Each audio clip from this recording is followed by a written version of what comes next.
خدا ناراض کر بیٹھے، بہت مصروف رہتے تھے، ہواؤں پر حکومت تھی، تکبر تھا کہ طاقت تھی، بلا کی بادشاہی تھی، سبھی مصروف تھے ایسے کہ ایک ہستی بھولا بیٹھے، بہت پرواز کر بیٹھے، خدا ناراض کر بیٹھے۔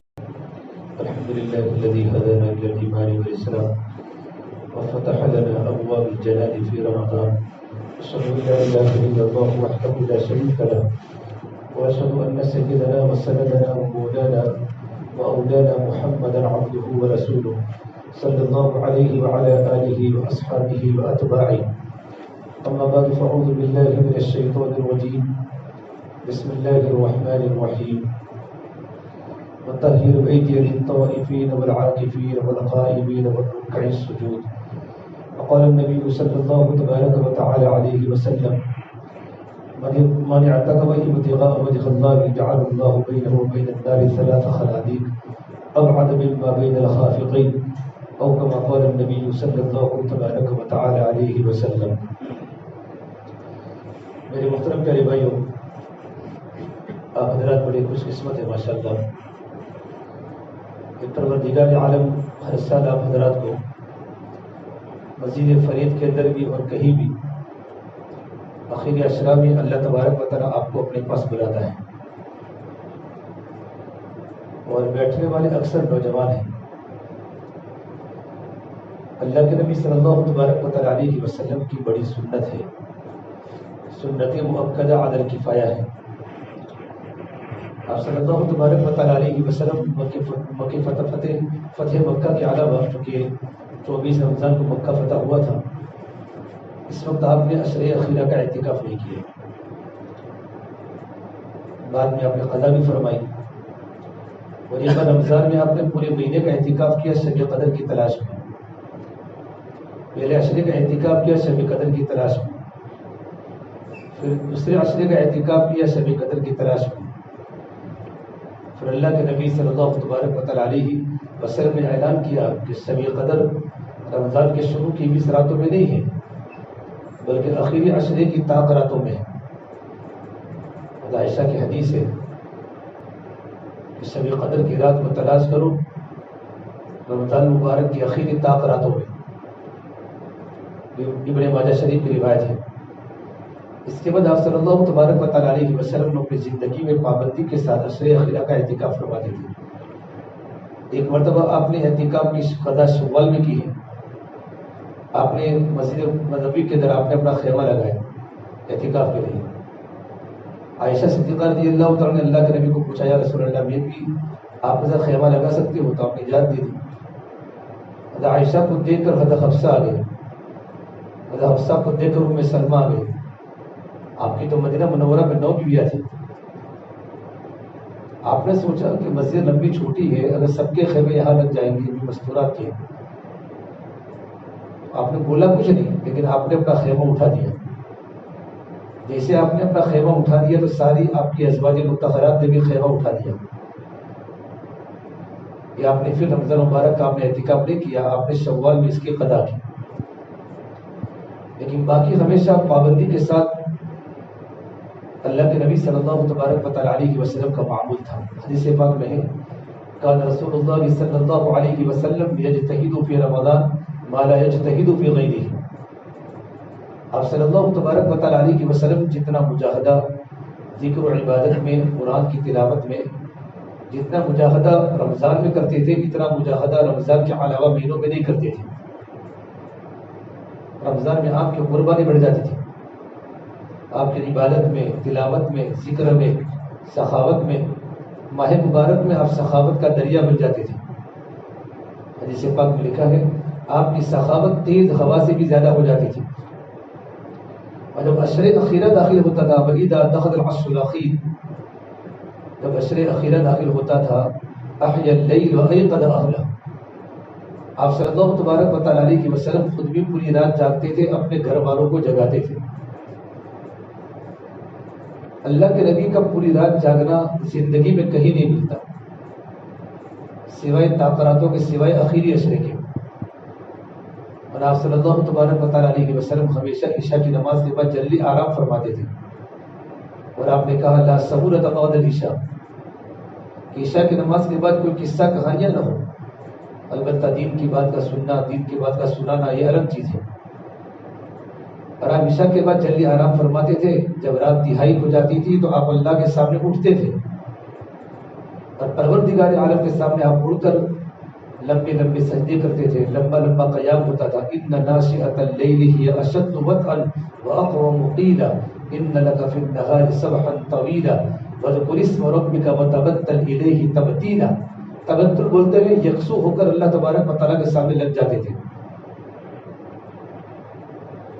جو لوگ کہتے ہیں کہ اللہ کے نبی پوری رات جاگتے تھے، تو پوری رات جاگنا یہ سنت نہیں ہے۔ اگر کوئی انسان پوری رات جاگے تو اس کو عبادت کرنے کا ثواب ملے گا، لیکن سنت سمجھ کے کرے تو غلط ہے۔ البتہ رمضان کے آخری عشرے میں آپ پوری رات جاگتے تھے اور اپنے گھر والوں کو بھی جگاتے تھے، عائشہ کو بھی، حفصہ کو بھی، ام سلمہ کو بھی، آپ کی بیٹیوں کو بھی، آپ کا معمول تھا۔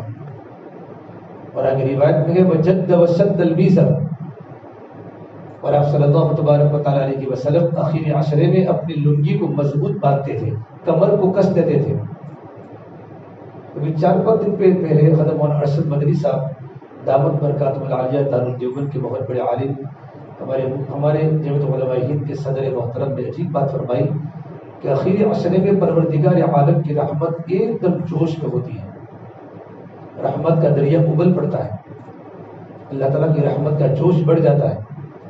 جیسے پانی ابلتا ہے نا گیس پر، دودھ ابلتا ہے، اللہ تعالیٰ کی رحمتیں ابلتی ہیں۔ اور اگر رمضان میں اللہ تعالیٰ کی رحمتیں موسلا دار بارش کی طرح برستی ہیں۔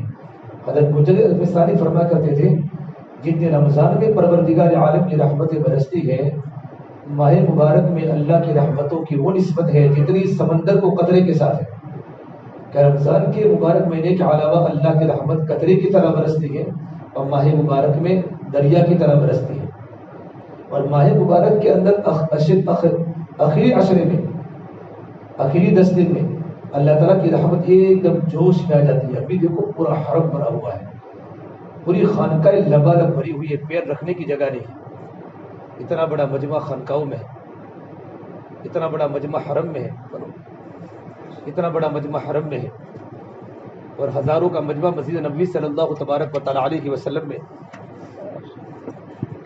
دنیا میں چاروں طرف ابھی ربانی لہر چلتی ہے، ربانی لہر ہے، لوگ اللہ کے ذکر میں، قرآن کی تلاوت میں یکسو ہو کر اپنی زندگیوں کو گزار رہے ہیں۔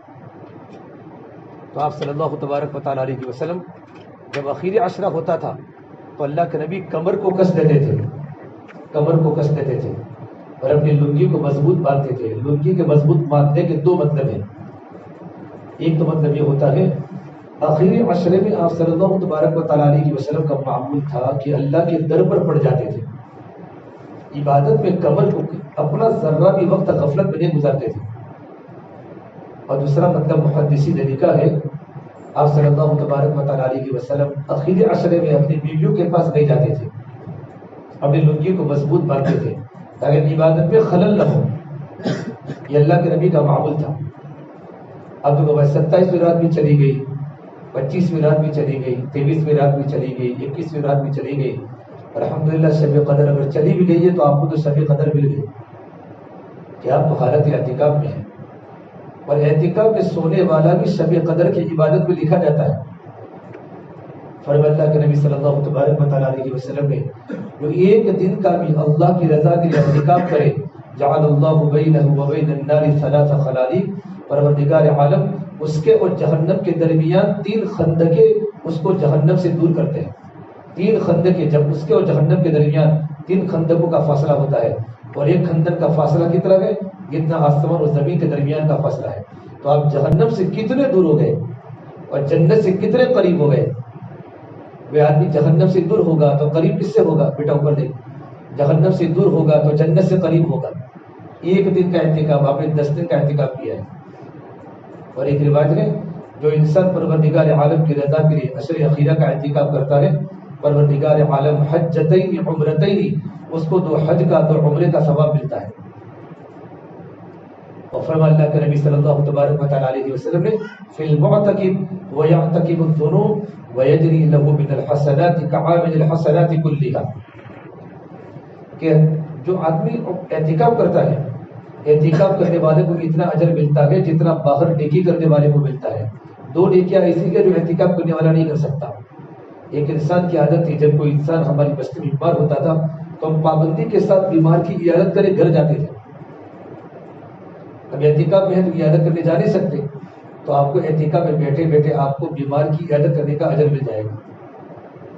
ہمارے کسی کا انتقال ہوا تو ہم روزانہ جب بھی کسی کا انتقال ہوتا تھا بستی میں رشتہ داروں میں تو ہم پابندی کے ساتھ اس کے جنازے میں شرکت کرتے تھے. اعتکاف میں جا نہیں سکتے ورنہ اعتکاف ٹوٹے گا تو آپ کو یہاں اعتکاف بیٹھے بیٹھے بیٹھے جنازے میں شرکت کا جو اجر ہے یہ سارا کا سارا اجر آپ کو یہاں بیٹھے بیٹھے ملے گا. لیکن اعتکاف کا خلاصہ کیا ہے؟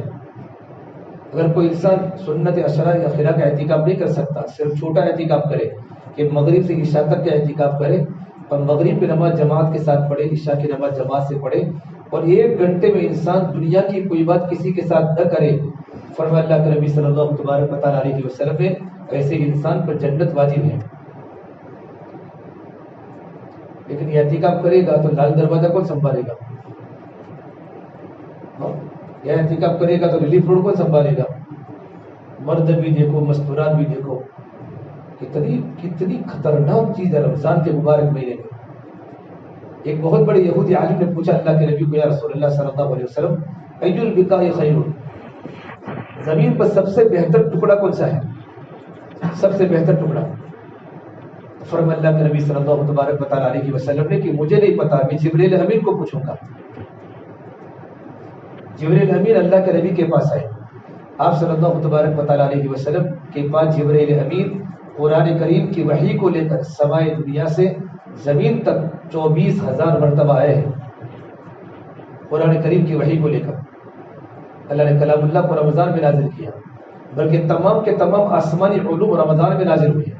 توریت بھی زبور بھی انجیل بھی تمام صحیفے بھی اور کلام پاک پروردگار عالم نے پورا کا پورا قرآن سمائے دنیا پر 24 رمضان کو نازل کیا اور شب قدر کی رات میں نازل کیا. انا انزلناہ فی لیلۃ القدر شہر رمضان الذی انزل فیہ القرآن ھدی للناس وبینات من الھدی والفرقان. آپ صلی اللہ تبارک و تعالی علیہ وسلم کے پاس 24,000 مرتبہ جبرائیل قرآن کریم کی وحی کو لے کر آئے ہیں. تب بھی اللہ کے نبی آسمان پر بار بار نگاہ اٹھا رہے قد نرى تقلب وجهك في السماء. اللہ فرماتے میرے نبی آپ بار بار آسمان کی طرف نگاہ اٹھا کر دیکھ رہے ہیں کہ کب جبرائیل آئے گی اللہ کا پیغام لے کر.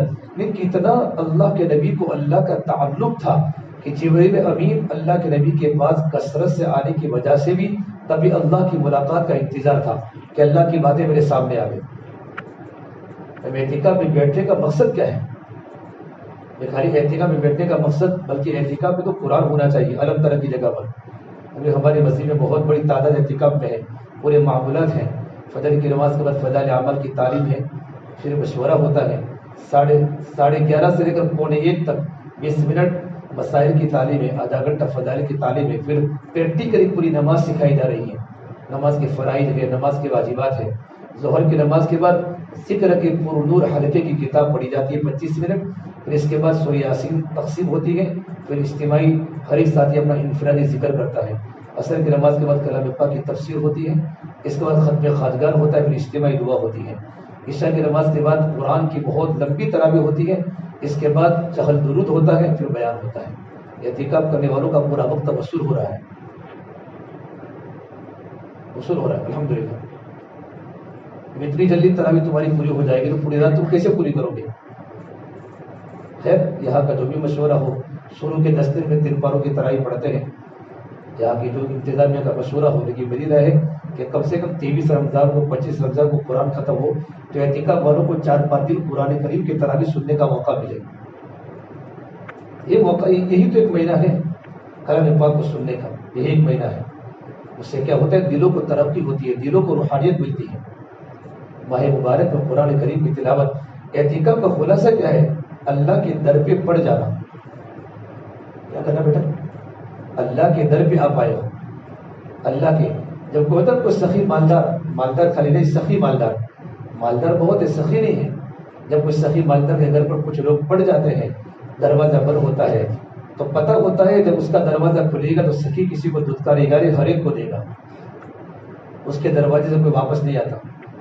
پروردگار عالم تو سخیوں کا سخی ہے، داتا ہے. تو ہم اللہ کے دروازے پر پڑے ہیں. کہاں پڑے ہیں؟ اللہ کے دروازے پر. جب تک پروردگار عالم نہیں دے گا، مغفرت نہیں کرے گا، میں یہاں سے نہیں ہٹوں گا. یہ دل کی کیفیت بنے اللہ کا تعلق. علامہ شبلی رحمۃ اللہ علیہ اعتکاف میں تھے، اتنا اللہ کو یاد کرتے تھے، اتنا اللہ کو یاد کرتے تھے، اتنا اللہ کا ذکر کرتے تھے کہ کبھی کو لگ گیا، خون لگ گیا، کہیں کوئی جگہ لگی تو خون نکل گیا، تو خون جہاں پڑا تو خون میں لفظ اللہ بننے لگا اور اس میں سے بھی اللہ اللہ کی آواز آنے لگی. ان کی دل کی رگ رگ میں اللہ. ایک بار گھر سے تذکرۃ الاولیاء میں لکھا ہے، ایک بار گھر سے وضو کر کے مسجد میں نکلے تو اللہ تعالیٰ کی طرف سے آواز آئی، یہ شبلی کیسا گستاخانہ وضو کر کے تو میرے دربار میں جا رہا ہے. تو واپس جانے لگے تو اللہ نے کہا شبلی پیٹھ دکھاتا ہے. کیا کہا؟ پیٹھ دکھاتا ہے. تو زور سے کہا اللہ اکبر. تو اللہ نے کہا جذبہ دکھاتا ہے. تو خاموش ہو گئے. تو اللہ نے کہا صبر دکھاتا ہے. یہ عاشق معشوق کی بات ہے. آگے لکھا ہے ایک مرتبہ پروردگار عالم نے حضرت شبلی کو فرمایا، شبلی تو جو بیان کرتا ہے بیان، لوگ تیری عزت کرتے ہیں، لوگ تیری قدر کرتے ہیں، تیری مقبولیت ہے پوری دنیا میں. اگر میں تیرے اندر کی گندی باتیں اور تیرے اندر کی برائیاں اگر میں لوگوں کے سامنے کھول دوں تو تیرے پاس کوئی بیٹھنے کے لیے تیار نہ ہوگا. تو شبلی نے کیا فرمایا؟ پروردگار عالم ٹھیک ہے آپ بیان کر دو، آپ کی رحمت کی داستانیں میرے سامنے ہیں، آپ کی صفت رحمان کی تفسیر مجھے پتا ہے، آپ کی صفت رحیم کی تفسیر مجھے پتا ہے، آپ کی مغفرت کا منظر میرے سامنے ہے. اگر میں امت کے سامنے تقریر کر کے آپ کی رحمتیں بتاؤں، ایک انسان بھی آپ کے سامنے سجدہ نہ کرے کہ اللہ کتنا بڑا رحیم ہے. تو اللہ نے فرمایا شبلی تو میری بات کسی کو مت کہنا، میں تیری بات کسی کو نہیں کہوں گا. یہ تعلق تھا اللہ تبارک و تعالیٰ کے ساتھ. یہ تعلق نہ میرے بولنے سے آتا ہے نہ سننے سے آتا ہے، بلکہ اس کے لیے مسلسل جہد مسلسل ہے کہ دل میں اللہ کی محبت پیدا ہو جائے. اللہ کے سوا دل میں کچھ آوے ہی نہیں. یا ابن آدم قلبک لی فلا تدخل فیہ حب غیری. اے ابن آدم تیرا دل تو میرے لیے ہے، میرے علاوہ کسی اور کی محبت دل میں داخل مت کر. دل کی رگ رگ میں اللہ آ جائے. جب دل میں اللہ آ جاتا ہے تو غیر دل سے نکل جاتا ہے. جو لا کہا وہ لا ہوا، وہ لا بھی اس میں لا ہوا، جز لا ہوا کل لا ہوا، پھر کیا ہوا؟ اللہ ہوا. جب دل میں اللہ آ جاتا ہے تو غیر دل سے نکل جاتا ہے. ایک بار فرشتوں نے اللہ تعالیٰ کو یوں کہا، پروردگار عالم کیا بات ہے، آپ ابراہیم سے بڑی محبت کرتے ہیں اور آپ نے ابراہیم علیہ السلام کو خلیل اللہ بنایا. خلیل اللہ، ابراہیم خلیل اللہ ہے، محمد عربی صلی اللہ علیہ وسلم حبیب اللہ ہے. ابراہیم خلیل اللہ کے دوست. تو اللہ نے فرمایا میرا ابراہیم کی دل کی رگ رگ میں ہوں. ابراہیم کے دل میں میرے سوا کوئی نہیں ہے. اور اگر تم کو اعتراض ہے تو جاؤ، ابراہیم بکریاں چلا رہا ہے، جا کر امتحان لو. تو فرشتہ انسان کی شکل میں ملک شام آیا. ابراہیم علیہ السلام بکریوں کو چلا رہے تھے اور اگر اس نے اللہ کے گن گائے، سبحان ذی الملک والملکوت، سبحان ذی العزت والعظمت والہیبت والقدرت والکبریاء والجبروت، سبحان الحی الذی لا ینام ولا یموت، سبوح قدوس ربنا ورب الملائکۃ والروح. یہ ہے جو تراویح کے 4 رکعت کے بعد کی دعا. یہ کوئی شریعت سے ثابت نہیں. یہ دعا پڑھو، نبی پڑھو، تیسرا کلمہ پڑھو، چوتھا کلمہ پڑھو، ذکر کرو. تو یہ دعا جو مشہور ہے مسجدوں میں نہیں لگانی چاہیے. یہ دعا کا تعلق سنت سے نہیں ہے، لیکن اس میں اس دعا میں اللہ کی بڑی بڑی قدرت کی باتیں ہیں، اللہ کی حمد کی باتیں، اللہ کی تعریف کی باتیں، اللہ کی طاقت کو، اللہ کی تعریف کو بیان کیا ہے. ابراہیم علیہ السلام کے سامنے محبوب کا تذکر آیا، اللہ کی بات، اللہ کا نام. تو ابراہیم تو پاگل ہو گئے. بھائی دوبارہ بولنا. نوجوانوں کو جا کر پوچھو چیٹنگ میں کیا مزہ آتا ہے. چیٹنگ کرنے میں جو کرتے ہیں چیٹنگ عشق مجازی میں، جو عشق مجازی میں جو لکھتے ہیں ان کو اتنا مزہ آتا ہے، اتنا تو عید کے چاند کا مزہ نہیں آتا. جن کو غلط عشق ہوتا ہے، جن کو صحیح اللہ سے عشق ہوتا ہے، سے اللہ تعالیٰ کے نیک بندے رات کی تنہائیوں کے ایسے منتظر ہوتے ہیں جس طرح شادی شدہ انسان رات کا منتظر ہوتا ہے، کیونکہ اللہ کی ملاقات کا وقت رات ہے۔ اللہ کی محبت دل میں آ جائے، جب دل بدل جاتے ہیں تو چہرے بھی بدل جاتے ہیں۔ محبت میں مزہ ہے جب دل دل سے ملتا ہے، مگر مشکل تو یہ ہے دل بڑی مشکل سے ملتا ہے۔ دل ملے گا اعتکاف سے، اعتکاف سے ملے گا کہ دل میں اللہ آ جائے، دل میں اللہ آ جائے۔ جبرائیل آئے، جبرائیل بتاؤ، ایک یہودی عالم نے پوچھا ہے زمین میں سب سے بہترین ٹکڑا کون سا ہے؟ تو جبرائیل نے کہا مجھے نہیں پتا، میں اللہ کو جا کے پوچھوں گا۔ تو اللہ تبارک و تعالیٰ نے فرمایا میرے نبی کو جا کر کہہ دو جبرائیل، زمین کا سب سے بہتر ٹکڑا احب البلاد الی اللہ مساجدها، سب سے بہتر ٹکڑا اللہ تعالیٰ کے نزدیک اللہ کے گھر مساجد ہے جس میں آپ بیٹھے ہیں۔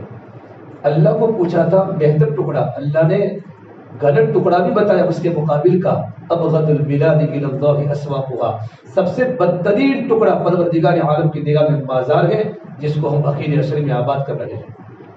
کیا ماحول بازار کا بنا ہوا ہے، جہاں پہلے آسمان پر پروردگار عالم بیٹھے ہیں اور صدائیں آ رہی اللہ کی طرف سے، حل من مستغفر حل من مسترزق حل من مبتلا، پروردگار عالم کی طرف سے مغفرت کی، رزق کی، بارش کی، پریشانیوں کی دور کرنے کی صدائیں آتی ہو، جہنم کے دروازوں پر لوک لگے ہو، جنت کے دروازے کھل چکے ہو اور اللہ تعالیٰ روزانہ جنت کو سوار رہا ہو، اور دنیا میں چاروں طرف نابل کی خانقاہ میں 1200 کا مجمع، پیر رکھنے کی جگہ نہیں، جن میں کنتھریا جا کر آیا۔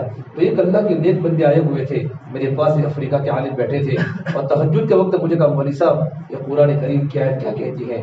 نبی عبادی انی انا الغفور الرحیم، میرے بندوں کو بتا دو میں مغفرت کرنے والا رب ہوں، میں رحم کرنے والا رب ہوں۔ بار بار افریقہ کے عالم زاویہ سائد پڑھ رہے اور رو رہے ہیں۔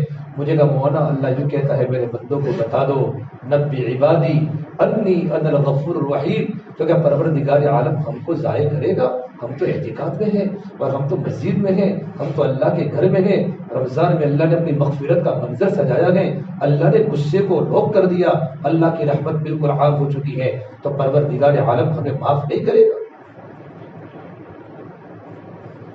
اور مسلمان تاجر بھی رمضان میں رات کو دکان دیر تک چالو رکھتا ہے۔ راتوں کی جگہ پہ عبادت کی جگہ ہے۔ آپ کتنے خوش قسمت ہو کہ آپ نے اپنی جوانی کی بھرپور خواہشات کے باوجود آپ نے اپنی اخیری عشرے کو، نفس کو کمزور کر کے، شیطان کو مار کے آپ نے اللہ کے گھر کے دامن کو پکڑ لیا ہے۔ بس پروردگار عالم آپ کا آنا خوب قبول کرے اور مقصد میں کامیابی عطا فرمائے۔ ہمارے مفتی علامات صاحب اور ہمارے مولانا صاحب اور ہمارے یہاں کے ذمہ دار صاحب بس سب آپ کے ساتھ رہتے ہیں تاکہ آپ کا وقت صحیح گزرے، اس لیے اللہ کو لینا ہے۔ ابراہیم علیہ السلام نے سنا اللہ کے کلمات، تو کہا میں دوبارہ پڑھنا، اس نے کہا دوبارہ پڑھوں گا لیکن آپ دوں گے کیا؟ کیونکہ محبت کے نام لینے کی قیمت ہے۔ تو کہا میں آدھی بکریاں تجھے دے دوں گا۔ بکری کا بھاؤ تو بتائے نا، کہ بقرعید میں جاتے تو ایک بکری کا بھاؤ کتنا ہوتا ہے؟ اللہ کا نام سننے کے لیے آدھی بکریاں دینے تھے، اللہ کا نام سننے کے لیے آدھی بکریاں۔ چاہے ابراہیم علیہ السلام کو پتہ نہیں کہ فرشتہ ہے، یہ تو انسان ہے، چونکہ نبی عالم الغیب نہیں ہوتے، انبیاء کو اتنا پتہ ہوتا ہے جتنا اللہ نے ان کو علم دیا ہوتا ہے۔ تو کہا میں پڑھوں، تو اس نے پڑھا سبحان ذی الملک والملکوت، اللہ کی تعریف کے کلمات پڑھے۔ ابراہیم علیہ السلام کے دل میں اللہ کی محبت بڑھنے لگی۔ محبت تو تھی لیکن جب محبوب کا تذکر آتا ہے تو آدمی کا دل وجد میں آ جاتا ہے، خوش ہو جاتا ہے کہ دوبارہ پڑھ، کہ دوبارہ پڑھوں گا تو کیا دو گے؟ کہ پوری بکریاں دے دوں گا اللہ کے نام کو سننے کے لیے، اللہ کی محبت کا نام سننے کے لیے۔ دل میں اللہ کی محبت ہے۔ قل ان صلاتي ونسكي ومحياي ومماتي لله رب العالمین، میری نماز بھی، میری قربانی بھی، میرا جینا، میرا مرنا سارا کا اثر رب العالمین کے لیے جس کا کوئی شریک نہیں ہے۔ سب دل میں اللہ آ جائے۔ اعتکاف کا خلاصہ ہے اللہ کے در پر پڑ جانا، بس میں اللہ کے در میں آیا ہوں۔ اس نے دوبارہ پڑھا، پوری بکریاں دے دی، پھر اس نے پڑھا سبحان ذی الملک والملکوت سبحان ذی العزت والعظمت۔ کبھی دوبارہ پڑھنا کہ دوبارہ پڑھوں گے تو اور کیا دوں گے؟ بکریاں تو ختم ہو گئی۔ کہ بکریاں کو چرانے کے لیے چرواہے کی ضرورت پڑے گی، میں چرواہا تمہاری بکریوں کا بن جاؤں گا۔ اللہ کے نام کو سننے کے لیے بکریوں کا چرواہا بننے کے لیے ابراہیم علیہ السلام تیار ہو گئے۔ پھر فرشتے نے کہا ابراہیم حد ہو گئی، اللہ نے تم کو خلیل اللہ بنایا ہے، میں اللہ کا بھیجا ہوا فرشتہ ہوں، میں تمہارا امتحان لینے کے لیے آیا تھا، یقیناً تم اللہ کے خلیل بننے کے حقدار ہو۔ دل میں اللہ کی محبت، دل میں اللہ تعالیٰ کی محبت پیدا ہو جائے۔ اس لیے صدیق اکبر رضی اللہ عنہ جب بھی بیٹھتے تھے ان کی زبان پر اللہ کا ذکر ہوتا تھا، لا الہ الا اللہ، لا الہ الا اللہ، لا الہ الا اللہ۔ اور حضرت صدیق اکبر رضی اللہ تعالیٰ عنہ اللہ کا اتنا ذکر کرتے تھے اور ان کا تکیہ کلامی لا الہ الا اللہ تھا کہ پوری مخلوق کے ذرے ذرے کے نفی ان کے دل میں تھی۔ حضرت عمر فاروق رضی اللہ تعالیٰ عنہ کی زبان پر ہمیشہ کیا ہوتا تھا؟ اللہ اکبر کبیرہ، اللہ اکبر کبیرہ، اللہ اکبر کبیرہ۔ جب کسی مخلوق کی طرف نظر پڑتی تھی تو فوراً مخلوق سے نظر ہٹا کر اپنا دل کا رخ اللہ کی طرف کرتے تھے، نہیں اللہ بڑا ہے، اللہ بڑا ہے، اللہ بڑا ہے۔ اور عثمان ذی النور رضی اللہ تعالیٰ کا تکیہ کلام 24 گھنٹوں کی زبان پر سبحان اللہ، سبحان اللہ، سبحان اللہ، کیونکہ ان کے مزاج میں حیا تھی۔ فرما میرے نبی نے کہ عثمان غنی میں اتنے حیا گئے کہ فرشتے بھی عثمان ذی النورین سے حیا کرتے ہیں۔ حضرت علی مرتضیٰ رضی اللہ تعالیٰ کی زبان پر ہمیشہ الحمدللہ ہوتا تھا۔ جب بھی کسی اللہ کی نعمت کو دیکھتے تھے تو ان کی زبان پر اللہ کی تعریف کلمات نکلتے، الحمدللہ الحمدللہ۔ ہمارے امام حنیفہ رحمۃ اللہ علیہ جب کسی سے بات فرماتے تو بات کرنے کے درمیان تھوڑا سا وقت ہوتا، وقت اسمی دعا پڑھتے تھے، ربنا اننا آمنا فاغفر لنا ذنوبنا وکفر عنا سیئاتنا وتوفنا مع الابرار۔ یہ اللہ والوں کی زندگیاں تھیں، وہ شیطان کے حملوں سے واقف تھے۔ علامہ ابن جوزی رحمۃ اللہ کتاب لکھی ہے تلبیس ابلیس، اس میں شیطان کے پورے فندے بتائے، شیطان کیسے پھنساتا ہے، شیطان کیسے پھنساتا ہے۔ سے میرے بھائیو، ابھی تو اللہ نے شیطان کو تو بند کیا ہے، بڑے بڑے شیاطین کو۔ شیطان کو گمراہ کرنے والا کون ہے؟ نفس ہے، ہمارا نفس ہمارے ساتھ ہے۔ شیطان کے پاس تو بم مانی کے ہمارے پاس ہتھیار ہے کہ جب بھی شیطان دل میں خیالات ڈالے تو ہم کیا پڑھیں گے؟ لا حول ولا قوت الا باللہ، یا تعوذ پڑھیں گے، اعوذ باللہ من الشیطان الرجیم رب انی اعوذ بک من همزات الشیاطین وان یحضرون، کہ جب بھی تمہارے دل میں شیطان برائی کے خیالات ڈالے، اللہ کی غیر کی باتیں تمہارے دل میں آوے، کبھی کبھی تو ایسے خطرناک وسوسے آتے ہیں دماغ میں کہ آدمی بھول نہیں سکتا، ہوتا کہ نہیں ہوتا؟ گھبرانے کے نہیں، وسوسہ آنا اور آدمی وسوسہ آنے کے بعد افسوس کا ہونا یہ ایمان کی ترقی کی علامت ہے۔ گھبرانا نہیں چاہیے، لیکن فوراً اعوذ باللہ پڑھیں۔ اعوذ باللہ اور شیطان الرجیم پڑھنے کے بعد بھی دل میں برائی کے خیالات جاتے نہیں ہیں تو یہ شیطان کی طرف سے نہیں، یہ نفس کی طرف سے ہے۔ نفس سے اس کا کام ہے CID کی طرح، یہ اندر سے مخبری کر کے شیطان کو بتاتا ہے، وہ شیطان تو ایمان کا ڈاکو ہے، اور قرآن نے شیطان کو اوپن دشمن کہا ہے، ان الشیطان لکم عدو مبین، شیطان تمہارا اوپن دشمن ہے۔ اعتکاف میں ہم کو بٹھا دیا، لیکن اعتکاف میں بٹھانے کے بعد عمل کرنے پر شوق نہیں دلائے گا۔ شیطان کا پہلا حملہ کیا ہوتا ہے؟ اللہ کی طاعت سے روکتا ہے، اللہ کی طاعت، اللہ کی عبادت سے روکتا ہے۔ لیکن بندہ ہمت کر کے اعتکاف میں بیٹھ گیا، اب کیا کرے گا؟ ٹال بٹول کرائے گا۔ آپ کے دل میں ارادہ ہوا چلو آج صلاۃ الصبح کی نماز پڑھو، چلو کل پڑھیں گے، بھی 5 دن باقی ہے، چلو آج میں اللہ کے سامنے گڑ گڑا کر اپنے گناہوں کی توبہ کروں۔ بلکہ میں نے اپنے بزرگوں سے بات سنی ہے، اعتکاف میں بیٹھنے والا ایک پرچی کو لکھتا ہے اور زندگی کے جوانی کے گناہ لکھتا ہے، اور اللہ تبارک و تعالیٰ کے سامنے رات کی خلوتوں میں ایک ایک گناہ کو پرچیوں کے سامنے رکھ کر اللہ سے توبہ کرتا ہے، کیونکہ یہ اللہ کا مہمان بن چکا ہے، اور مہمان کی بات اللہ پاک ضائع نہیں کرتے۔ تم اللہ کے مہمان بن چکے ہو، یہ اللہ میں نے یہ بہت بڑا کبیرہ گناہ کیا ہے، پروردگار عالم تیرے دربار میں آیا ہوں، مولا اگر تم معاف نہیں کرے گا تو کون معاف کرے گا؟ ایک آنسو بندہ بہاتا ہے نا، اللہ 80 سال کے ہزاروں لاکھوں گناہ اللہ تعالیٰ معاف کر دیتے ہیں۔ اعتکاف خالی وقت پورا کرنے کا نام نہیں ہے۔ آج میں روزانہ دیکھیں میرے دل میں کتنی عبادت کا شوق ہوا۔ شیطان ٹال مٹول کرے گا، تب بھی بندے نے ہمت کی نہیں، ٹال مٹول نہیں کرنا، وقت پر عمل کرنا ہے۔ تو شیطان کا تیسرا ہتھیار کیا ہوگا کہ شیطان جلدی کرائے گا، پہلے نماز جلدی پڑھو، کھانا آرام سے کھاتے ہیں، ایسا نہیں، کھانا جلدی کھاؤ، نماز آرام سے پڑھتے ہیں۔ یہ ہماری زبان کے ٹون بدلنے چاہیے۔ اگر انسان ہمت کر کے نماز کو بھی آہستہ کرتا ہے عبادات کو، تو 14 کیا کرے گا؟ شیطان ریا میں ڈالے گا، تاکہ لوگ دیکھیں میں کیسے نماز پڑھتا ہوں، میں کیسی بات کرتا ہوں، میں کیسا ذکر کرتا ہوں، میں کتنا قرآن پڑھتا ہوں۔ آپ اس پر بھی پابندی کرے تو شیطان کیا کرے گا؟ بوجھ میں بھی مبتلا کرے گا، میں تو سراؤ تسبیح کی نماز پڑھتا ہوں تو اتنا بھی نہیں کرتا، میں تو اتنی نماز پڑھتا ہوں تو اتنا بھی نہیں کرتا. اپنے کو اچھا کرنے کے، اپنے کو اچھا سمجھے گا، دوسروں کی برائی دل میں ڈالے گا. اس پر بھی انسان پابندی کرے گا تو کیا کرے گا؟ شیطان آخر میں شہرت پر ڈال دے گا. اور سب سے بڑی خطرناک بیماری شہرت ہے. شہرت زمینوں سے اڑتی ہے اور زمینوں میں دفن ہو جاتی ہے، اور مقبولیت آسمانوں سے اترتی ہے اور اللہ لوگوں کے دلوں میں مقبولیت ڈالتا ہے. یہ شیطان کے 6 داؤ ہیں، اور شیطان کے 6 داؤ سے بچنے کا عمل کون سا ہے؟ ابھی میں گیا تھا خانقاہ میں ختم ہونا قبر الزمان صاحب الہ آباد نے بتایا، اس کے علاج 3 ہیں. پہلا علاج یہ ہے، جس طرح مجھے اور آپ کو اپنے دوست سے ملنا ہے، کیونکہ چھپا میں تو دوستی بہت ہوتی ہے نا، اور ان کے بعد کی پوری پلاننگ ابھی سے تیار ہوگی ماشاءاللہ اللہ کے فضل و کرم سے. میں جب بھی ابھی میں گیا تھا الہ آباد سے ریٹرن ہوا تو ہمارے ساتھیوں نے کہا کہ ویسٹرن پر میں چائے پیتے. میں نے کہا کہ کوئی جبل پور والا مجھے مل جائے گا، کیونکہ میں جب بھی جاتا ہوں تو مجھے چھیپے ملتے ہیں. نہ کوئی دریا پور والا ملتا ہے، نہ کوئی مرزا پور والا ملتا ہے، نہ کوئی جوہاپورہ والا ملتا ہے.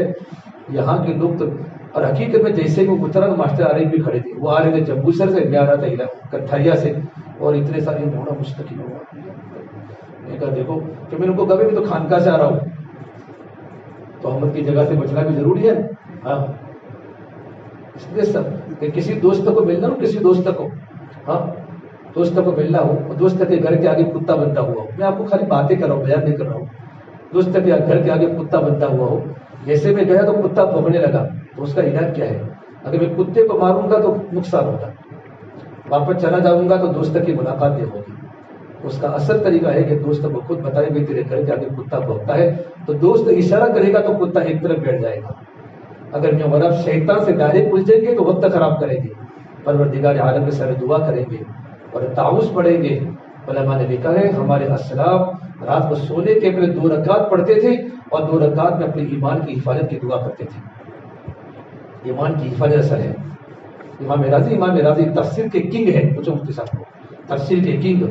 اللہ تبارک و تعالیٰ کے وجود کے بارے میں 100 دلائل جمع کیے. اللہ وجود، اللہ ایک ہے، اور اللہ دنیا، اللہ تبارک و تعالیٰ کی ذات وجود میں ہے.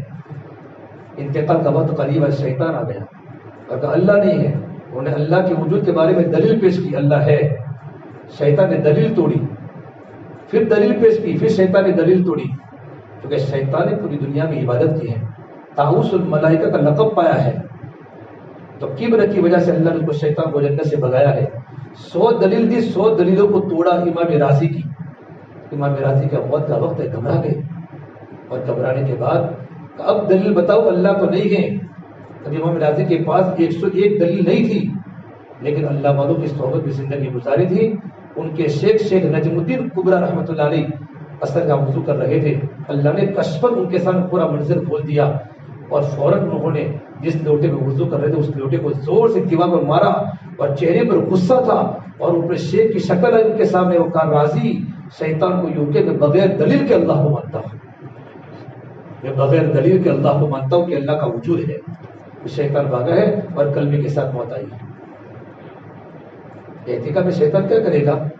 کہ بڑے بڑے کہہ دے، چھوٹے تو گھومتے ہیں، وہ کیا کرے گا؟ شیطان آج کا کل کرائے گا، اور چھوٹے عمل بڑے عمل سے رکوائے گا، چھوٹے عمل کی طرف لائے گا. ایک اللہ والی، ایک اللہ کے بہت نیک بندے، تہجد چلی گئی تو صبح میں اٹھے، تہجد کے پابند، اتنی دعا کی اللہ کے سامنے، رو رو کر گڑ گڑا کر دعا کی. جب دوسرا دن اللہ کے راستے میں جہاد میں تھے تو رات کو پھر آگ لگ گئی، تو تہجد کیا ہوتا، کسی نے اٹھایا، حضرت تہجد کا وقت جا رہا ہے. ماشاءاللہ اتنا شکریہ ادا کیا، بھائی تو کون ہے؟ تو اللہ کا مقبول بنتا ہے. اور آرام سے 4 رکعت تہجد کی نماز پڑھی. پھر کہا بھائی تم کون ہو، مجھے تم کو انعام دینا چاہیے، تم کتنے اللہ کے نیک بندے ہو. کہ نیک بندہ نہیں ہوں، شیطان ہوں. کہ شیطان مجھے تہجد میں اٹھاتا ہے؟ کہ میں تمہارا کوئی خیر خواہ نہیں ہوں. جب تمہاری کل تہجد گئی تھی نا، اور تم نے اللہ کے سامنے جو گڑ گڑا کر دعا کی تھی، تمہارا مقام اتنا اللہ کی بارگاہ میں ہو چکا تھا، اگر تم 80 سال تک تہجد نہ پڑھتے اتنا اجر کل کی دعا میں مل چکا تھا. تو مجھے لگا کہ آج بھی اگر سو گئے تو پھر میرا تو کیا ہوگا. سمجھتے ہو نا شیطان کے پیترے. اعتکاف کرنے والوں کو کیسے رہنا چاہیے. ایک اللہ کا ولی دیوار کے پاس سوئے ہوئے، دیوار کے پاس سوئے ہوئے تھے، اور صبح تہجد کے وقت شیطان آیا انسان کی شکل میں. حضرت اٹھو اٹھو اٹھو، یہ دیوار گر رہی ہے. جیسے حضرت اٹھے نا، حضرت فوراً جیسے 4 پر ایک طرف کی دیوار گری. تو بہت خوش ہوئے، جان بچی؟ یہ تو فوراً اللہ کے نیک بندے ہو، ماشاء اللہ آپ نے مجھے بچا لیا، میری جان بچ گئی۔ اللہ تعالیٰ آپ کو جزائے خیر عطا فرمائے کہ تم کتنی بھی دعا کرو میرے حق میں کوئی دعا قبول نہیں ہوگی، میں تو شیطان ہوں، کہ شیطان پر اتنا خیر کا کام۔ فرمایا حضرت اگر دیوار تم پر گرتی تم شہید ہو جاتے، اور شہادت کا مقام تم کو پتا ہے؟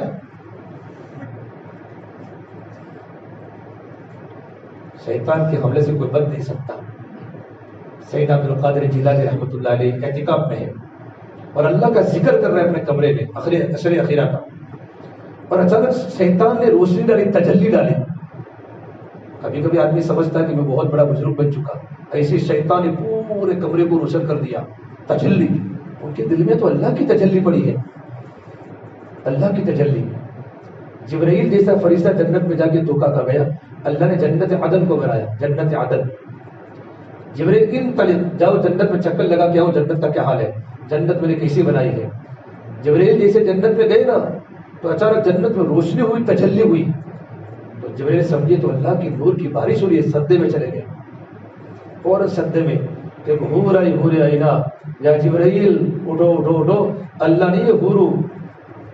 جبرائیل جیسا فرشتہ جو جنت میں رہتا ہو دھوکا کھا گیا کہ اللہ کی تجلی، حور اتنی خوبصورت تھی کہ حور کی روشنی کو دیکھ کر جبرائیل سدے میں چلے گئے۔ تو پھر پوچھا جبرائیل پتہ بھی کس کے لیے ہوں؟ کہا نہیں مجھے پتا۔ کہا جو انسان اللہ تبارک و تعالیٰ کے در پر آ کر اللہ کو لے لیتا ہے میں اس کے لیے ہوں۔ تو آپ کو تو آئینہ ملے گی، کیا ملے گی؟ حور آئینہ، حور ملے گی انشاءاللہ۔ اور حور آئینہ کیسی حور ہے کہ جنت کی ساری حور اس کی عاشق ہے، اس کے چلنے کی سٹائل الگ ہے، آپ کو ہر جگہ گھمائے گی۔ جیسے آپ کیوں نہیں، آپ کی گھر والی آپ کو ہر جگہ گھماتی ہے نا، جنت کی حور آپ کو ہر جگہ گھمائے گی۔ جنت کا کوئی کونا باقی نہیں ہوگا جہاں آپ کو گھمائے گی نہیں وہ، اور جو کھانا ہو جو پینا وہ سب کروائے گی۔ خالی اس کے سر کے بالوں کو سنبھالنے کے لیے 1000 حوریں ہیں۔ یہاں پہ اعتکاف کرنے والوں کو ملے گی سب کو، خدا کرے اللہ کو خواب میں دکھا دے جنت کی حور عینہ۔ آپ بھی خوش ہو جاوے، جنت تو میرے اور آپ کے لیے ہے، جنت کی حوریں ہمارے لیے ہیں۔ اگر کڑوے سمندر میں ٹھوکے تو پورا کڑوا سمندر میٹھا ہو جائے، اس کا سر کا دوپٹہ خالی زمین پہ لٹکا دے پورا زمین و آسمان روشن ہو جائے۔ اتنی خوبصورت اللہ نے جنت کی حور کو بنائی ہے، مشک و عنبر سے بنی ہے، کافور سے بنی ہے۔ تو جو حضرت سید عبد القادر جیلانی کو روشنی ڈالی، پھر اندر سے آواز عبد القادر اعتکاف میں ہو، بہت اللہ کی عبادت کر لی، اب اگر تم عبادت نہیں کرو گے تو بھی چلے گا۔ کہ عالم تھے، فوراً ان کی نظر قرآن و حدیث پر گئی کہ اللہ نے قرآن کریم میں اپنے نبی کو یوں کہا ہے وَاعْبُدْ رَبَّكَ حَتَّى يَأْتِيَكَ الْيَقِينُ، اے نبی جی آپ اللہ تبارک و تعالیٰ کی عبادت کریے جب تک کہ آپ دنیا سے پردہ نہ فرما جائیں، قیام موت تک۔ جب میرے نبی کو دنیا سے پردہ فرمانے تک اللہ نے عبادت کرنے کا حکم دیا ہے، میں تو حضور کا ادنا امتی ہوں، تو مجھے کیسے مل سکتا ہے؟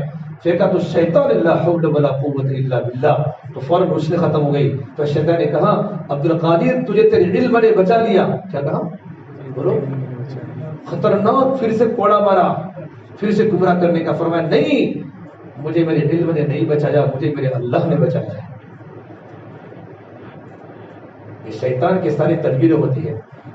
امام احمد بن حنبل رحمۃ اللہ علیہ کا انتقال کا وقت قریب آیا، کلمے کی تلقین ہو رہی ہے، کلمے کی تلقین۔ تو ان کی زبان میں صرف نکلتا ہے لا الہ الا اللہ کی جگہ میں کیا نکلتا ہے؟ لا۔ عربی میں لا کو نہ بولتے ہیں، بہت دیر تک لا بولتے رہے، کلمہ نہ پڑے۔ جب ان کو ہوش آیا تو ان کے شاگرد حضرت ہم آپ کو کلمے کی تلقین کرتے تھے اور آپ کی زبان پر لا تھا، فرم میں کلمہ نہیں پڑتا تھا، شیطان میرے پاس ایمان کو سلب کرنے کی محنت کر رہا تھا، اور شیطان مجھے کہتا احمد تم بچ گئے، مجھ سے بچ گئے۔ میں نے کہا ابھی تک نہیں بچا، ابھی تک نہیں بچا، جب تک میرا آخری میری سانس کلمے کے ساتھ رخصت نہ ہو جاوے تب تک میں تیرے حربوں سے نہیں بچا۔ جب ہمارے بڑے بڑے اولیاء کو شیطان نے نہیں چھوڑا تو مجھے اور آپ کو کیا چھوڑے تھے؟ ابھی اور جنات شیطان کہاں رہتے ہیں؟ مارکیٹوں میں رہتے ہیں، اور مسجد میں کون رہتے ہیں؟ فرشتے رہتے ہیں۔ آپ فرشتوں کی صحبت میں بیٹھے ہو۔ ایک بار اللہ کے نبی صلی اللہ تبارک و تعالیٰ علیہ وسلم تہامہ پہاڑ پر بیٹھے ہوئے تھے، مکہ میں تہامہ پہاڑ پر۔ حضرت عمر فاروق کے ساتھ میں تھے اور ایک بوڑھے بھی آئے، بڑی عمر کے۔ اور اللہ کے نبی کو سلام السلام علیکہ ایھا النبی ورحمۃ اللہ وبرکاتہ. یہ روایت تفسیر عزیزی میں شاہ عبدالعزیز محدث دہلوی نے لکھی ہے. آپ نے سلام کا جواب دینے کے بعد فرمایا محمد مجھے لگتا ہے جنات ہے. اس کی آواز سے معلوم پڑتا ہے. پوچھا تمہارا نام کیا ہے؟ کہ میرا نام ہیم ہے، میرے ابا کا نام حامہ ہے، دادا کا نام لاقیس ہے اور پردادا کا نام ابلیس ہے. میں ابلیس کا پڑپوتا ہوں. وہ ابلیس جو جنت سے نکالا تھا وہی اس کا پڑپوتا اور میرا بزرگ کے زمانے میں. تو اللہ کے نبی نے فرمایا تیرے اور ابلیس کے درمیان صرف 2 ہی پشتے ہیں. کہا نام یا رسول اللہ 2 ہی پشتے ہیں. تو آپ نے کہا تیری عمر کتنی ہے؟ تو کہا اللہ کے نبی جب سے اللہ نے دنیا کو بنائی ہے نا، دنیا کو بنانے کے بعد 4-5 سال چھوٹا ہوں. میں نے آدم علیہ السلام کو دیکھا ہے اور آدم علیہ السلام کے لڑکے قابیل نے جب حابیل کو قتل کیا ایک لڑکی کی وجہ سے، اس وقت میرے آنکھوں کے سامنے کا واقعہ ہے. اور میں اس وقت ملک شام کے پہاڑوں پر دوڑتا تھا، چھوٹا سا بچہ تھا اور میرے 2 کام تھے. اناج کو لوٹتا تھا، کیا کرتا؟ گلے کو اناج کو لوٹتا تھا اور مسلمانوں کے دل میں ان کے رشتہ داروں کے بارے میں بدگمانی ڈالتا تھا. یہ میرے 2 کام تھے. تو حضور نے فرمایا تیری جوانی تیرے بڑھاپے کے یہ کام ہے، تیرے بچپن کے یہ کام تھے. تو کہا یا رسول اللہ تو مجھے ملامت مت کرو، میں نے ایمان قبول کر دیا ہے.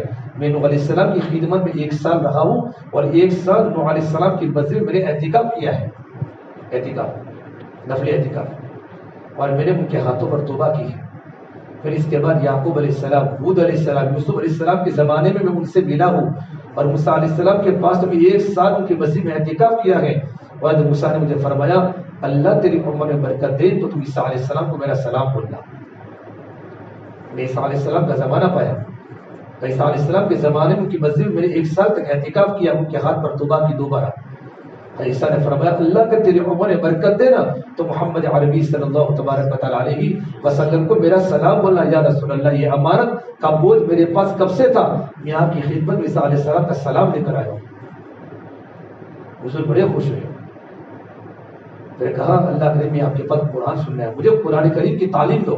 آپ نے سورہ نبا، سورہ مرسلات، سورہ نازعات کی کچھ آیات سنائی.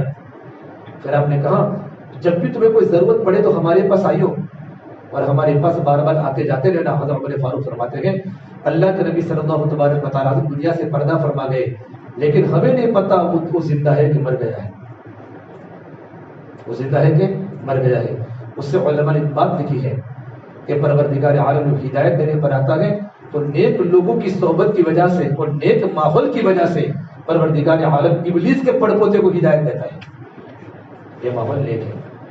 یہ سب مبارک ماحول فرید میں نورانی فضا. اور جب ماحول نہیں ملتا تو نبیوں کی اولاد یہودی بن جاتی ہے. اور جتنے بھی کرسچن نصارہ یہودی ہے نا یہ انبیاء کے اسلام کی اولاد نسل در نسل.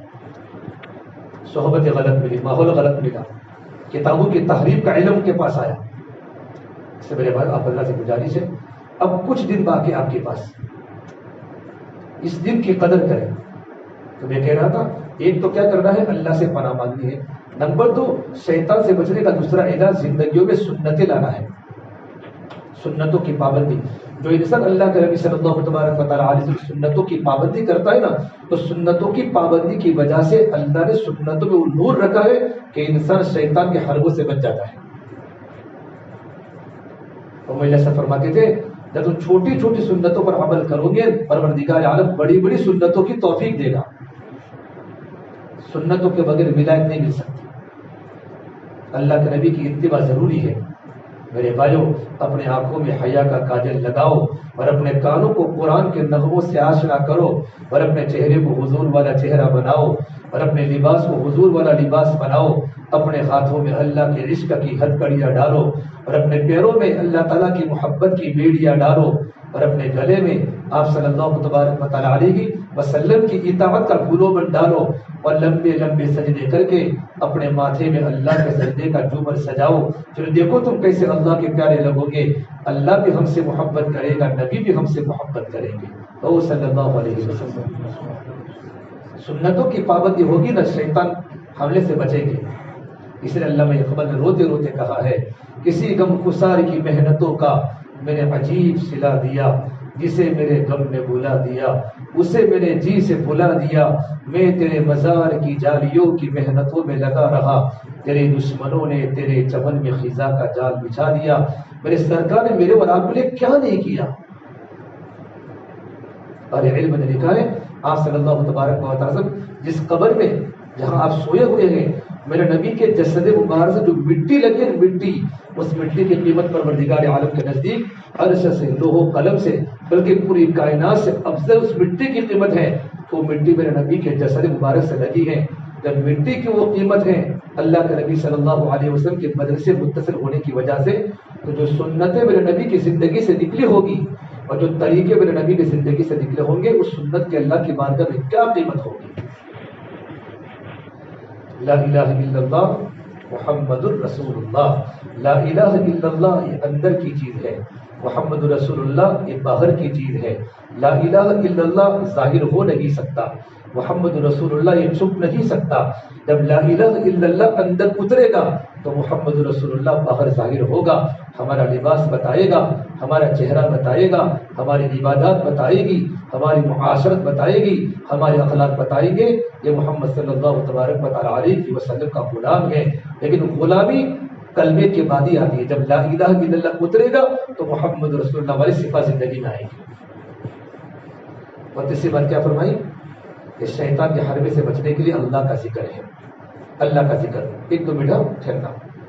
شیخ الہند مولانا حسین احمد مدنی، مولانا محفوظ دیوبندی رحمۃ اللہ علیہ، جب ان کو مالٹا کے جیل میں ڈالا، ان کو حجاز سے پکڑا ہندوستان کی حکومت نے، 46 کی بات کر رہا ہوں، ہندوستان کی آزادی میں، اور ان کو مالٹا کی جیل میں ڈالا۔ بڑے بڑے علماء تھے، ہمارا حسین احمد مدنی نور اللہ مرقدہ، ہمارا عزیز گل صاحب، بڑے بڑے علماء مالٹا کی جیل میں تھے۔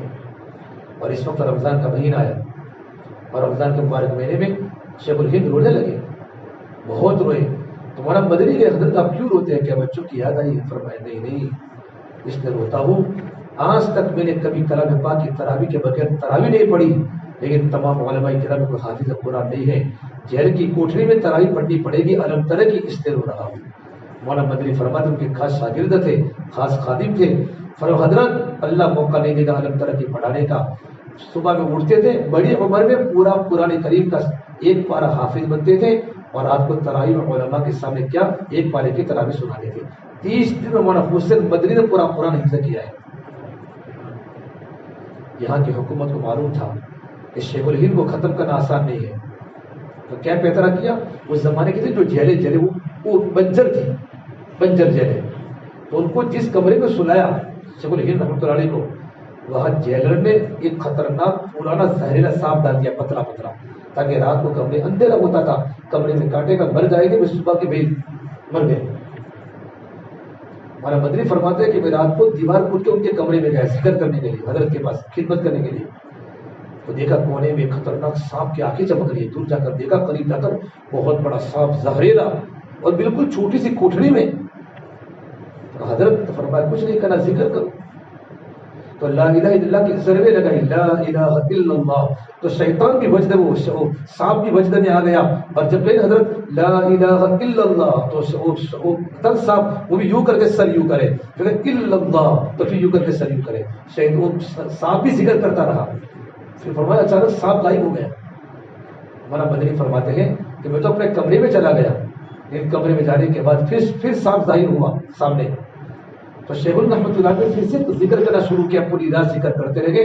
جب تہجد کا وقت ہوا تو سانپ نے حضرت شیخ کی طرف دیکھ کر یوں کر کے اوپر سے نیچے اتر گیا اور جیدر کو جا کے کاٹا۔ اس کو کاٹا، وہ جیدر وہی ختم ہو گیا۔ یہ اللہ کی ذکر کی برکات ہے۔ ہماری زندگی سب میں ہے، ذکر میں نہیں ہے۔ تبلیغی ساتھیوں کو کام کرنے والے میں اکثر کہتا ہوں اپنی زندگی کو ذکر والی بناؤ۔ جب دل میں اللہ کی یاد نہیں ہے تو اللہ کے حکموں پر عمل کرنے میں لذت نہیں ہے۔ دل میں اللہ تبارک و تعالیٰ کی یاد آ جائے، اللہ کی محبت دل میں پیدا ہو جائے۔ اس اعتکاف کا خلاصہ کیا ہے بھائی؟ اللہ کے در پر پڑ جائے، اللہ کے در پر پڑ چکے ہو، اس لیے رمضان کے بعد کی زندگی ہماری کمپلیٹ ہو جائے۔ جب اللہ سے فرماتے تھے جس چیز کو رمضان میں زیادہ کروں گے وہ 11 مہینوں میں کروں گے، اور مولانا مدنی فرماتے تھے رمضان 11 مہینوں کا نمونہ ہو جائے۔ اگر رمضان کا مہینہ اور خاص طور پر عشر اخیرہ اگر ہم نے اجتماعیت کے ساتھ گزارا، یکسوئی کے ساتھ، اس کا اثر 11 مہینوں میں پڑے گا۔ خلفشات کے ساتھ گزارا، اس کا اثر 11 مہینوں میں پڑے گا۔ بطور مثال آپ نے تہجد کی پابندی کی، تہجد کی اللہ تبارک و تعالیٰ 11 مہینوں میں تہجد کی توفیق دے گا. آپ نے نمازوں کی باجاز صف اولیٰ کی پابندی کی، اس کا اثر 11 مہینوں میں پڑے گا. اور آپ ایک گناہ میں مبتلا تھے، بد نظری کے یا کچھ بھی، ارادہ کیا میں کوئی گناہ آخر عشرے میں نہیں کروں گا، پروردگار عالم 11 مہینوں میں آپ کو گناہوں سے بچائے گا. اور رمضان تو پورے سال کا دل ہوتا ہے، دل میں حرکت ہے تو آنکھوں میں حرکت ہے، ہاتھ پکڑتا ہے، پیر چلتے ہیں. جس دن دل سو جائے گا بولو پورے بدن کیا سو جائیں گے. اگر عشر اخیرہ میں حرکت میں ہے، تلاوت میں حرکت ہے، راتوں کے رونے میں حرکت ہے، اس کا اثر 11 مہینوں میں پڑے گا. اور مولانا حضرت مجدد مثال فرما کرتے تھے، یوسف علیہ السلام کے 11 بھائی تھے، یوسف علیہ السلام دیندار تھے، ان کی برکت سے اللہ نے 11 بھائیوں کے گناہوں کو معاف کیا. رمضان اگر ہمارا اچھا گزرے گا تو رمضان کی برکت سے اللہ پاک ہمارے 11 مہینوں کے گناہوں کو معاف کریں گے. ارادہ کرتے ہو انشاءاللہ. الحمدللہ اللہ تعالیٰ کو قبول فرمائے. ماشاءاللہ سب نوجوان ہو اور نوجوان کے صدقے اللہ تعالیٰ کو بہت محبوب ہے. اس طرح انشاءاللہ میں دعا کرنے کی انشاءاللہ ابھی دعا ہوگی تو ساتھ ہی میں دعا میں دل کی یقین سے بیٹھے. یقین کیا ہے کہ اللہ نے مجھے دعا مانگنے کا حکم دیا ہے، قبول کرنے کا وعدہ کیا ہے. کیا کہ اللہ نے دعا مانگنے کا حکم دیا ہے اور قبول کرنے کا وعدہ کیا ہے. حضرت مولانا ابراہیم صاحب دعوت برکاتہ فرماتے ہیں، بندہ جو بھی دعا اللہ کے بارگاہ میں کرتا ہے یا تو دعا مقبول ہوگی یا تو محفوظ ہوگی، مردود نہیں ہوگی. مقبول ہوگی یا تو کیا ہوگی بولو، محفوظ ہوگی. مردود قبولیت کا وقت ہوگا تو اللہ بھی قبول کرے گا. اور اللہ مصلحت کو جانتا ہے کہ میرے بندے کی دعا ابھی قبول نہیں کرنی، بعد میں قبول کرنی ہے، تو اللہ اپنے پاس محفوظ رکھے گا. ضرورت پڑے گی قبول کر لے گا، لیکن دعا لوٹائے نہیں جائے گی. آگے ایک بات فرماتے ہیں کہ اللہ تبارک و تعالیٰ جب بندہ دعا کرتا ہے تو دعا اللہ کے عرش کے پاس جاتی ہے، سیدھے اللہ کے عرش کے پاس جاتی ہے، پھر وہ قبول ہو کر واپس آتی ہے. ایک مثال دے رہے ہیں، ہمارے مسجد فریق کے اطراف میں ہمارے مکانات ہو اور ہماری اسٹریٹ لائٹ بند ہو جاوے اور ہمارے بچے کھیلتے ہو اندھیرے میں، تو ہمارے بچے لائٹ کے بند ہوتے ڈرتے نہیں ہیں. ہمارے بچے کتے گھروں پر چلے جاتے ہیں کیونکہ ہمارے بچوں نے گھروں کا دروازہ دیکھ لیا ہے. تو دعا نے بھی اللہ کے عرش کا راستہ دیکھ لیا ہے، لیکن دعا میں یقین سے دعا مانگنی ہے. حضرت موسیٰ علیہ السلام کا گزر ہوا برجل یدعو ویذرع، ایک آدمی کو دیکھا دعا کر رہا ہے، کیڑی کیڑا کر دعا کر رہا ہے، آنکھوں میں آنسو ہے. تو حضرت موسیٰ کو رحم آیا، جلالی نبی تھے، کہ اے پروردگار عالم الہی، اگر اس کی ضرورت میرے ہاتھ میں ہوتی قضیت حوائجی، میں اس کی ضرورت کو پوری کر لیتا. یہ کتنا رو رہا ہے. تو اللہ نے کہا موسیٰ انا ارحم بہ منک، میں تجھ سے زیادہ رحم کرنے والا پروردگار ہوں، لیکن پرابلم یہ ہے کہ یہ بندہ میرے سامنے دعا تو کر رہا ہے، وعنده غنم وقلبه عند غنمه، اس کے گھر پر بکریوں کا ریوڑ ہے اور اس کا دل بکریوں کی ریوڑ میں ہے. ہاتھ کہاں ہے بولو؟ ہاتھ تو فرید میں ہے اور دل. اور علامہ نووی نے غنم کا ترجمہ لڑکیوں سے کیا ہے کہ آدمی اپنے ہاتھ تو اٹھا یہاں رہا ہے لیکن دل کسی اور جگہ پر پھنس چکا ہے. تو اللہ دعا کیسے قبول کرے گا؟ پہلے تو دل سے توبہ کر لو، جتنے چکر ہے اللہ چکر کو ختم کر دے. ہے بات سمجھ میں؟ اللہ دل کو بالکل پاک کر دے. جب دل بدل جاتے ہیں تو چہرے بھی بدل جاتے ہیں. دل میں صرف اللہ آ جائے پھر دیکھو اللہ کی قسم اللہ تمہارے مسئلے کو کیسے آسان کرتا ہے. جس دن اللہ دل میں آ گیا اللہ، اس دن راتوں کے اندھیروں میں جو تہجد پڑھنے کی جو لذت ہوتی ہے، بالکل سردی کے موسم میں گھر میں بیوی سوئی ہوئی ہے، ٹھنڈا ٹھنڈا ٹھنڈا علاقہ، ٹھنڈا ماحول ہے، پانی بالکل ٹھنڈا ہے، آدمی اللہ کی محبت میں رضائی کو پھینک دے گا اور ٹھنڈے پانی سے وضو کرے گا. ایک طرف شوہر روتا ہوگا، ایک طرف بیوی روتی ہوگی. یہ جب ہوگا جب دل میں اللہ ہے، اللہ آئے گا. حضرت عمر فاروق ایک بار رات کو مدینہ منورہ کی گلی میں گشت کرنے لگے ہیں. ایک گھر میں سے 18 سال کا نوجوان قرآن پڑھ رہا تھا. حضرت عمر فاروق کھڑے ہو گئے. سورہ طور پڑھتا ہے اور اس آیت پر پہنچا، ان عذاب ربک لواقع ما له من دافع، پروردگار عالم کا عذاب زمینوں پر اترنے والا ہے، اس کو کوئی ہٹانے والا نہیں ہے. اور 18 سال کا نوجوان جب روتا ہوگا اس کے گھر کا ماحول کیسا ہوگا؟ 18 سال کا نوجوان رات مدینے کی اندھیری رات میں اپنے گھر میں قرآن پڑھتا ہوگا، اس کے ابو کیسے ہوگے، اس کی ماں کتنی دیندار ہوگی صحابیہ. حضرت عمر فاروق گھر کے دروازے پر کھڑے ہو گئے، بہت دیر تک سنتے رہے، روتے رہے. پھر تکلیف بڑھ گئی، ہمت ختم ہو گئی. پھر اس حالت میں گھر پر پہنچ گئے. 1 مہینہ تک بیمار رہے.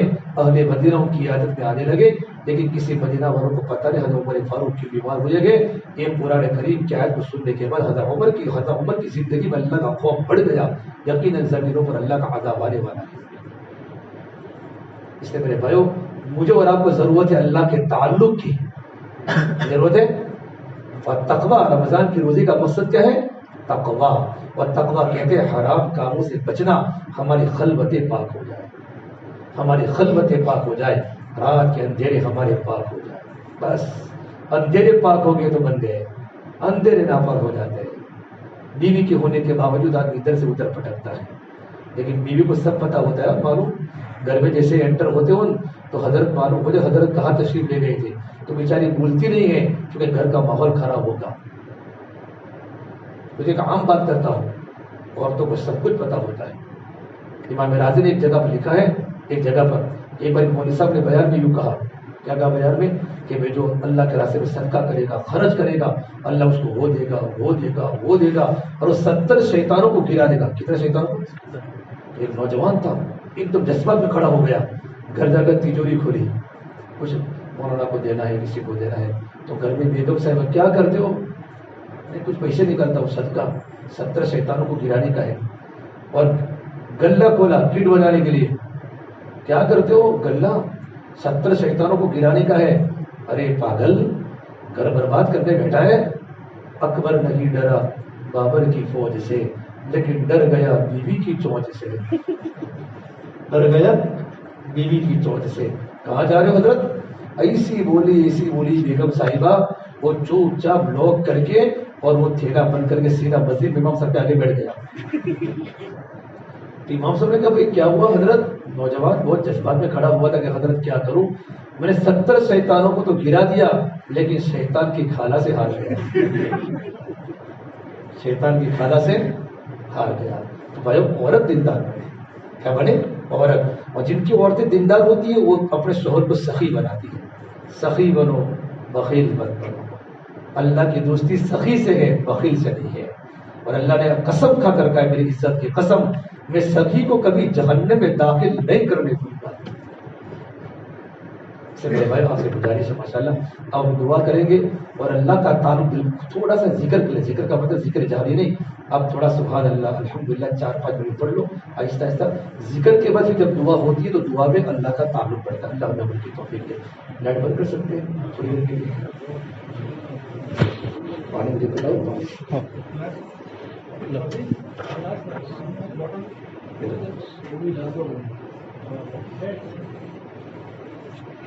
بس ہو گیا، تھوڑا قریب ہو جاؤ.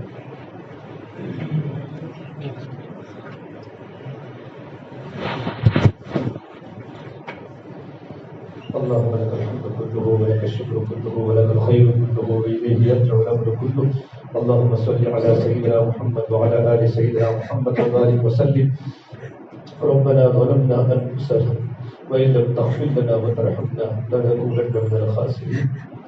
یا اللہ تیرے نبی آدم علیہ السلام نے یہ دعا تو نے ان کو سکھائی تھی. ربنا لا تزغ قلوبنا بعد إذ هديتنا ربنا لا تزغ قلوبنا بعد إذ هديتنا وهب لنا من لدنك رحمة إنك أنت الوهاب. ربنا إننا آمنا فاغفر لنا ذنوبنا وكفر عنا سيئاتنا وتوفنا مع الأبرار. ربنا اغفر لنا ولإخواننا الذين سبقونا بالإيمان ولا تجعل في قلوبنا غلا للذين آمنوا ربنا إنك رؤوف رحيم. لا إله إلا أنت سبحانك إني كنت من الظالمين. لا إله إلا الله الحليم الكريم. سبحان الله رب العرش العظيم والحمد لله رب العالمين. نسألك موجبات رحمتك وعزائم مغفرتك والغنيمة من كل بر والسلامة من كل إثم. لا تدع لنا ذنبا إلا غفرته ولا هما إلا فرجته ولا ضرا إلا كشفته ولا دينا إلا قضيته ولا مريضا إلا شفيته ولا حاجة هي لك رضا إلا قضيتها يا أرحم الراحمين يا أكرم الأكرمين يا راحم المساكين يا ذا القوة المتين يا حي يا قيوم برحمتك نستغيث. أصلح لنا شأننا كله ولا تكلنا إلى أنفسنا طرفة عين. يا رب لك الحمد كما ينبغي لجلال وجهك وعظيم سلطانك. اللهم إني أعوذ بك من همزات الشياطين. اللهم آت نفسي تقواها وزكها خير من زكاها أنت وليها ومولاها. اللهم حبب إلينا الإيمان وزينه في قلوبنا وكره إلينا الكفر والفسوق والعصيان واجعلنا من الراشدين غير خزايا ولا مفتونين. اللهم توفنا مسلمين والحقنا بالصالحين.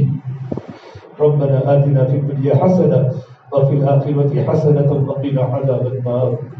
اے پروردگار عالم، اتنی بڑی مبارک رات میں، اتنے بڑے مبارک مہینے میں ہم نے تیرے سامنے ہاتھوں کو اٹھایا ہے. یقین ہے دنیا تو ہمیں ضائع نہیں کرے گا میرے مولا، اگرچہ ہم بڑے گنہگار ہیں، بڑے گنہگار میرے مولا. یہ جو مجمع بیٹھا ہے تیرے نیک بندوں کا مجمع ہے، اپنے گھر کو چھوڑ کے تیرے در پر آیا ہے، تیرے در کی بھکاری ہے. اتنا قیمتی مجمع، چھوٹا سا مجمع، اعتکاف والوں کا مجمع میرے مولا. اے پروردگار عالم، انہوں نے سب نماز تکبیر اولیٰ کے ساتھ پڑھی ہے، تیرے سامنے قرآن پڑھا ہے، تیرے سامنے مجمع رویا ہے. میرے مولا مجھے معاف فرما، اس بڑے مجمع کو معاف فرما.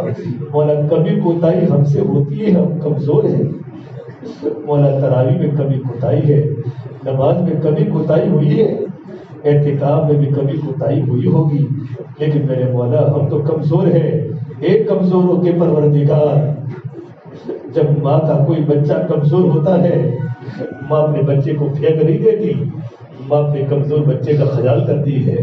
اور ماں اپنے کتنے سارے کام اپنے کمزور بیٹے کی وجہ سے نہیں کرتی، اپنے گھر کو جلدی نہیں چھوڑتی. اے 70 ماؤں سے زیادہ رحم کرنے والے اللہ، ہم تو کمزور ہیں، ایمان بھی کمزور ہے، عمل بھی کمزور ہے، جسم بھی کمزور ہے، ہماری عبادات بھی کمزور ہے، ہماری عبادات بھی بیجار ہے. لیکن میرے مولا آپ اس کو قبول کر دیں. یہ اللہ بڑے آدمی چھوٹے آدمیوں کی غلطیوں کو صحیح کر دیتے ہیں. اے اللہ آپ تو بڑے ہیں، پروردگار عالم ہے. اللہ ہم تیرے سوا کسی کے سامنے سجدہ نہیں کرتے. تو یہ ہمارا خالق ہے، تو یہ ہمارا مالک ہے، تو یہ ہمارا معبود ہے. اے زمین و آسمان کے پیدا کرنے والے اللہ، ہم سب کو معاف فرما دے، ہمارے دل کی دنیا بدل دے. دل میں تو آجا میرے مولا، دل میں تو آجا میرے مولا.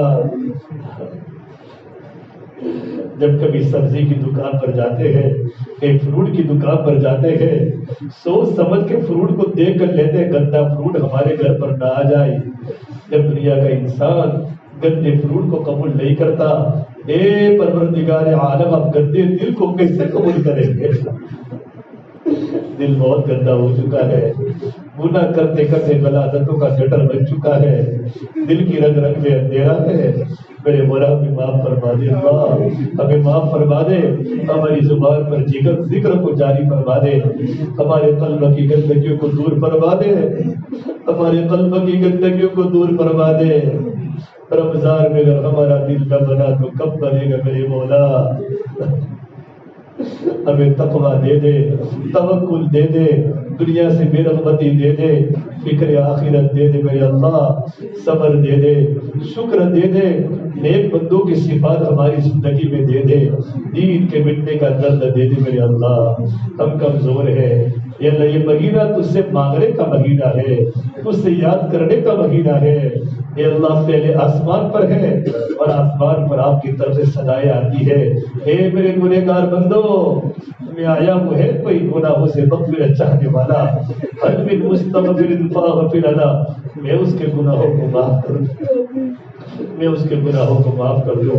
پروردگار عالم ہمیں معاف فرما دے. یقیناً ہم سے بڑا دنیا میں کوئی پاپی نہیں ہوگا، بڑے بڑے گناہوں کے عادی ہم بن چکے ہیں. کسی کو بتا نہیں سکتے میرے مولا، راتوں کے اندھیروں کے بڑے سہارے لیے ہیں اور موبائل سے خوب غلط دیکھا ہے. مولا تو نے ہماری آنکھوں کو صحیح سالم رکھا.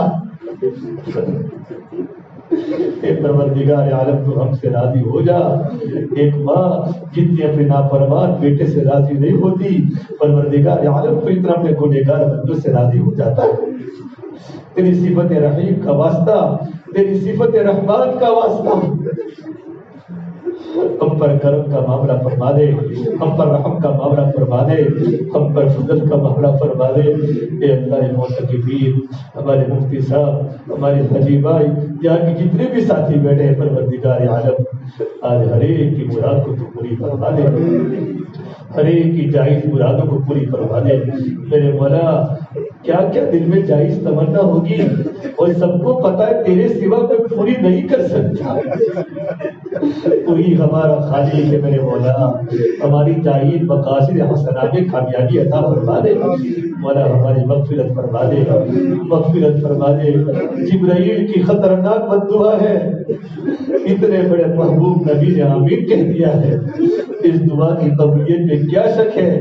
رمضان جا رہا ہے، رمضان جا رہا ہے، رمضان جا رہا ہے، نہ آنکھوں کا دیکھنا بدلا، نہ زبان کے بول بدلے، نہ دل کی سوچ بدلی، نہ دل کی کیفیت بدلی۔ جیسے رمضان کے پہلے تھے ویسے کہ رمضان جو ہے میرے مولا اگر ہمارا دل نہ بدلا تو بیڑا غرق ہو جائے گا۔ ہمارے دل کی دنیا بدل دے، ہماری مغفرت فرما دے، ہماری مغفرت فرما دے۔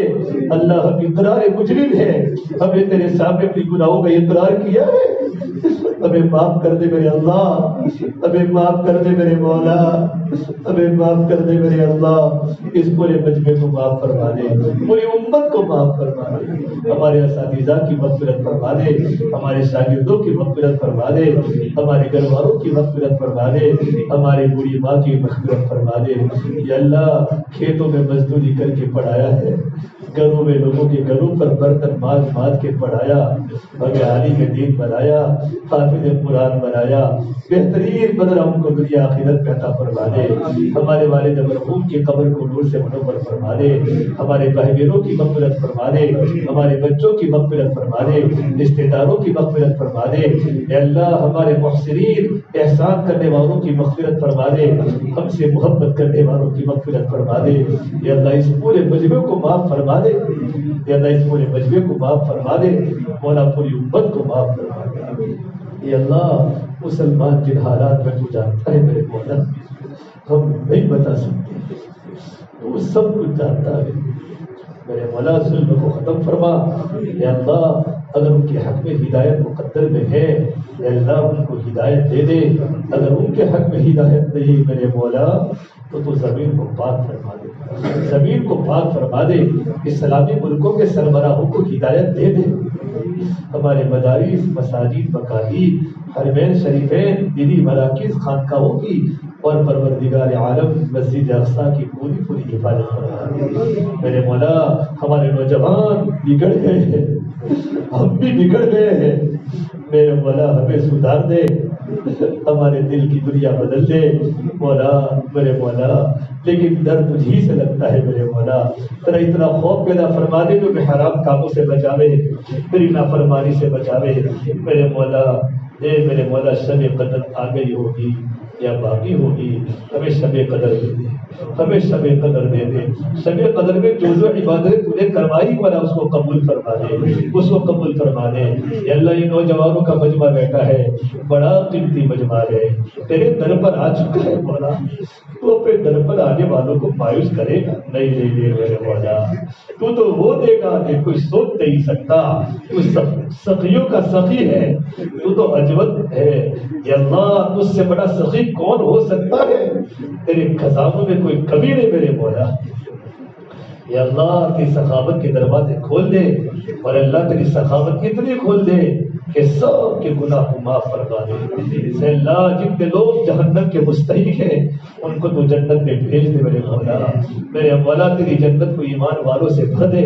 یا اللہ غیروں کو ہدایت دے دے، ہماری اس مسجد کو تو آباد فرما دے، اعمال دعوت سے، اعمال عبادت سے، اعمال دعا سے ہمارے مسجد کو تو آباد فرما دے، پڑھانے والوں کو پڑھنے والوں کو بے حد قبول فرما دے۔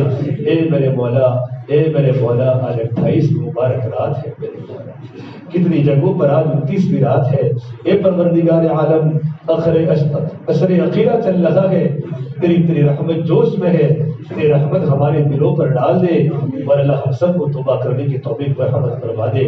اے میرے اللہ دنیا کے حالات کو درست فرما دے، ہر ایک کو تیرے گھر کی زیارت نصیب فرما دے۔ اس شاہ کا مجمع تیرے گھر پر ہے میرے مولا، کیا خوبصورت منظر ہے حرم کا، مدینے میں ہزاروں کا مجمع معتکیف ہے، خانقاہیں بھری ہوئی ہے، تیرے نیک بندے تیرے ذکر سے معمور ہیں۔